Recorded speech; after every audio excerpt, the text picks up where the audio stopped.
This is Rudy Ayala with Spearhead Pest Control in Ventura, California, and you are listening to the world's #1 pest control training podcast, the Pest Geek Podcast with Frank Hernandez.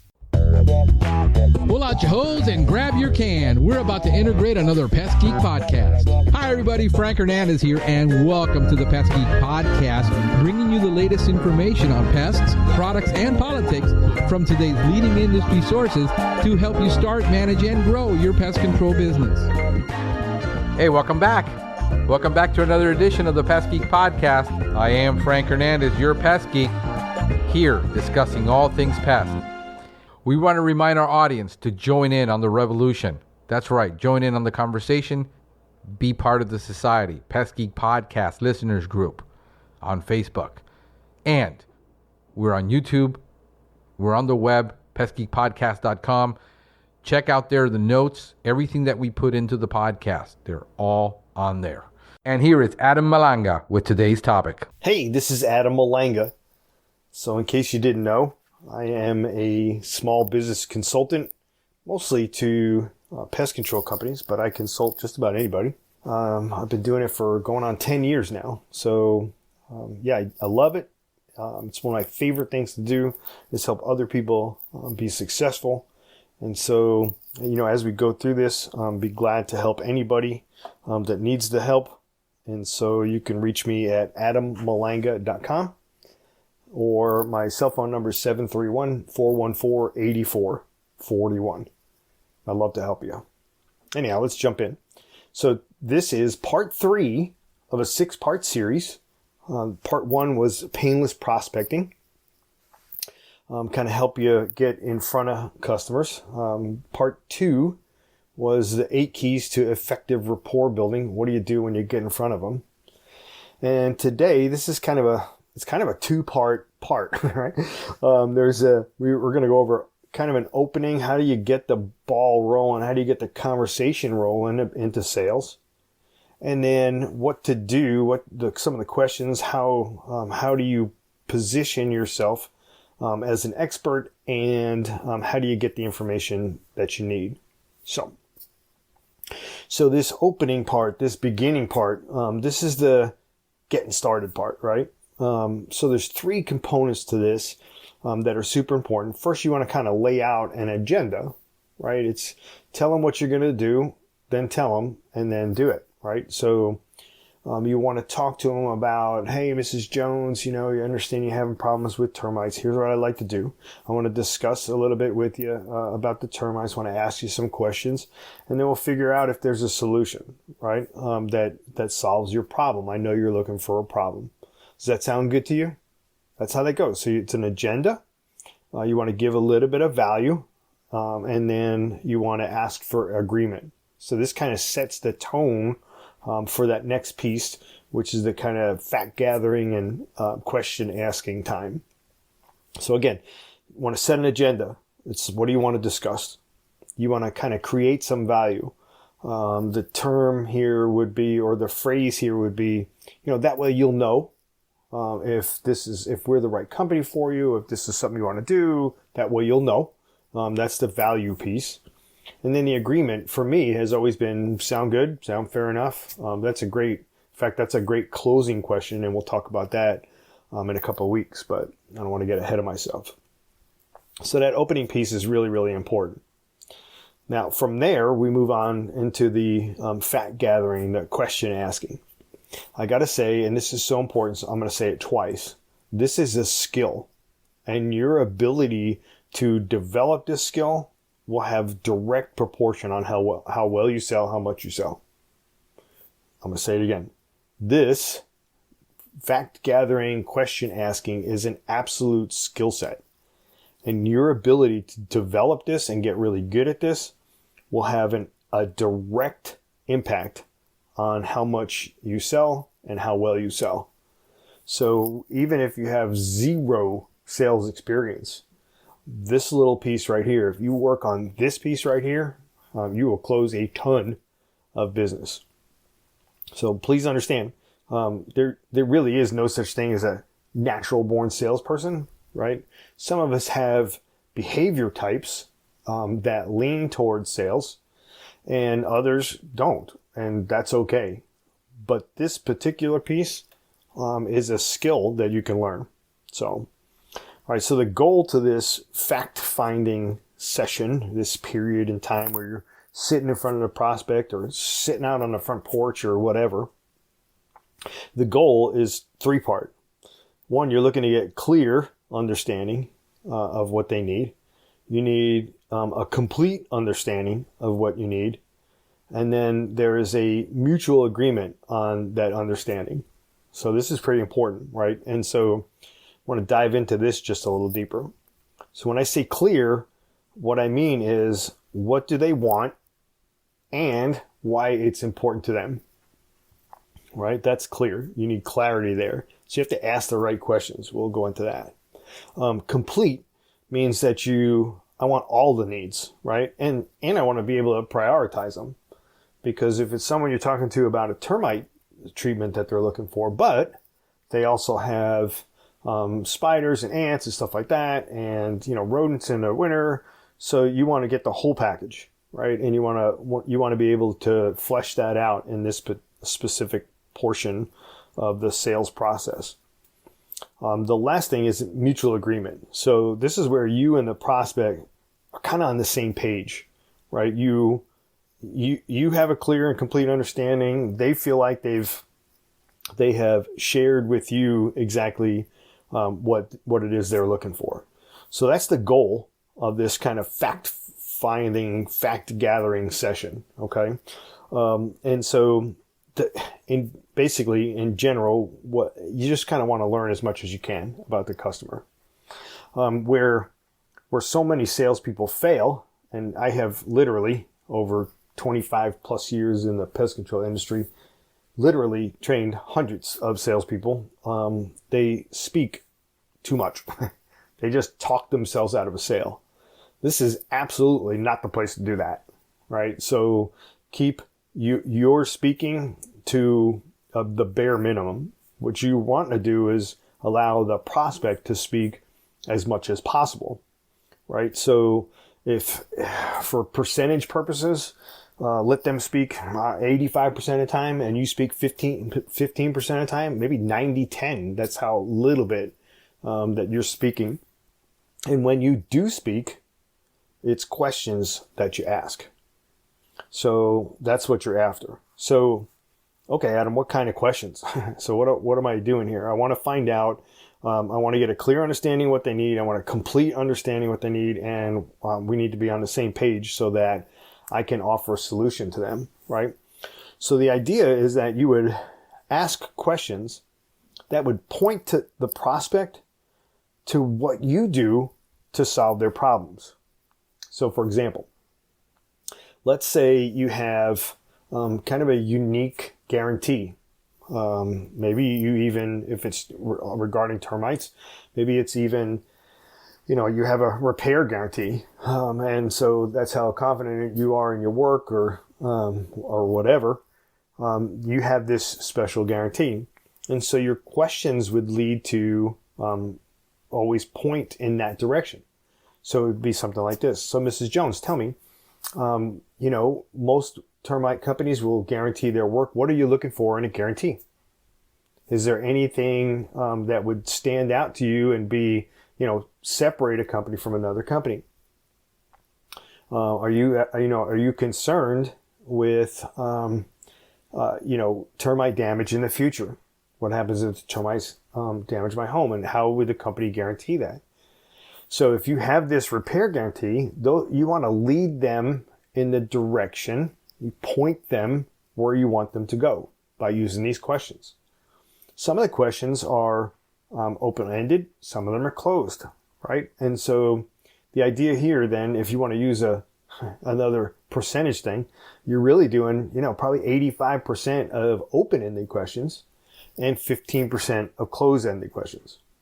So open-ended questions would be, how have you done this in the past? What have you done, right? And the idea is that the question that you ask prompts the prospect into sharing more information with you.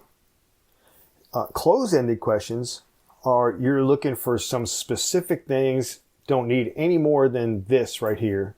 So, for example, Mrs. Jones, would Tuesday morning work for you, or Thursday afternoon to get this started, Big Bad, for you? So it's a specific thing. Tuesday works great, or nope, I'm going to have to go Thursday, right? That's a closed-ended question. Or Mrs. Jones, would you be paying cash or put on your credit card? That's my favorite question, right? And so those are closed-ended. The open-ended questions really need to ask more of, right? The idea is that you're trying to get in here and get a really, really good understanding of where their head's at, what they're thinking about here. And so if you're selling general pest control, for example, you want to find out what it is that, what's making them tick here, right? I found that over 30 plus years in sales, people buy an emotion and then they justify their decision with logic, right? So if this were not true, no one would need a Corvette, because the pickup truck will get them from point A to point B, right? But that Corvette stirs up some emotions. It sure does for me. Stirs up some emotions, and I choose to buy that on emotion. I'll justify it later with logic and say, I always wanted one. Before I leave this earth, I'm going to get myself a vet, and there it is, right? And so, but people buy an emotion. And so what you're digging for here is this emotional thing, these emotional questions, and ones that point to your unique position to solve their problem, right? So, Mrs. Jones, so how long have you been dealing with these brown recluse spiders? That's a great question, especially for those of us in the South, right? And so we start stirring it up, right? So, Mrs. Jones, let me ask you, what have you done, or have you had another company, involved, and what did they do to try to solve your problem? Why are you calling me now? What is it that they didn't get done that you wish they would have got done, or what have you? So we're trying to stir up this emotion. And then you start asking questions like, Mrs. Jones, let me ask you this. Were you looking for a complete package in taking care of all the pests for basically every season? Or were you just thinking this, let's just take care of these brown recluse at that point? So you're gearing them towards either a quarterly service, or you're gearing them towards a one-time treatment for brown recluse. Don't know how to get that done, but you're a better man than I am. But if you could do it, rock on, right? So I hope you're getting the idea there. I think that this, like I said, this skill set of being able to kind of pick the prospect's brain here and what makes them tick is huge. So it's a skill that you can learn. Okay, ready? Here comes the magic bullet. And this is where shut up and just listen to what they're saying. Because the magic in this is that people will express a buying language, right? There are words that people say, the way that they say them. And if you're paying enough attention, right? If you're actually actively listening to what they're saying, you will definitely pick up on them, right? This is, again, where I've seen salespeople suffer.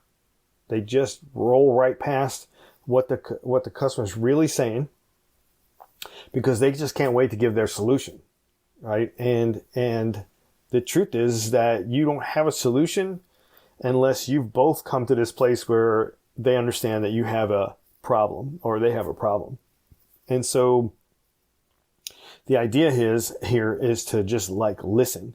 So the buying language, people will tell you what they want and what they need, what they're looking for. They will tell you what it's going to take to sell them. If you ask the right questions and if you listen, this is where this is going to happen. Right here is where it happens. They're going to tell you exactly what it's going to take to close this job, right? And so I'm telling you, so many salespeople miss this. Don't let this happen to you. right? If you're trying to grow your business and you roll past this little silver bullet thing, you're going to miss this, man. And you're going to regret it, and you're going to work 10 times harder than you should have worked. Here's the words that they say. Well, what we really want is, and that just comes off their tongue so quickly, but we miss it all the time.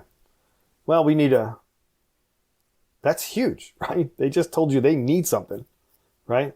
Well, I wish they would have, or I wish I had they're just asking you to sell them something, right? Well, we're looking to, man, they just gave you everything that you need. So when you hear the buying language, this is the silver bullet, man. When you hear the buying language, listen to it, but then bring it back and tighten this thing up. And you say, you kind of move to the why or what of these statements, right? Don't miss this. So we need to do this. And your response should be, Mrs. Jones, why is that important to you?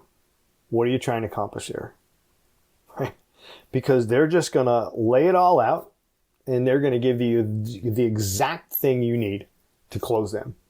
And you just say, okay, great. And you write that down, or you log it in your mind, and then you're going to use that in the next part of this series, is how you basically deliver your solution. So, all right, ready? Let's summarize real quick.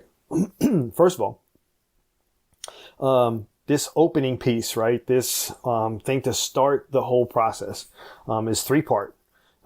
Lay out an agenda. It's what you want to talk about, right? What you want to discuss with them, what you're going to do. I'm going to ask you some questions. The value, and this is a phrase. This way you'll know, or that way we'll set your mind at ease, or this is what you're looking for, or whatever, right? There's just some value there for talking with you. And then the agreement is sound good. So once you've gone through this little piece, you can kind of move on into this fact gathering thing.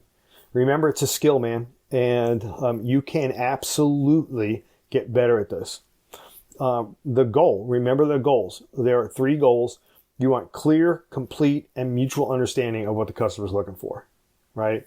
Clearly, like there's no issue. You know exactly what it is and why it's important to them. Complete, man, you covered everything.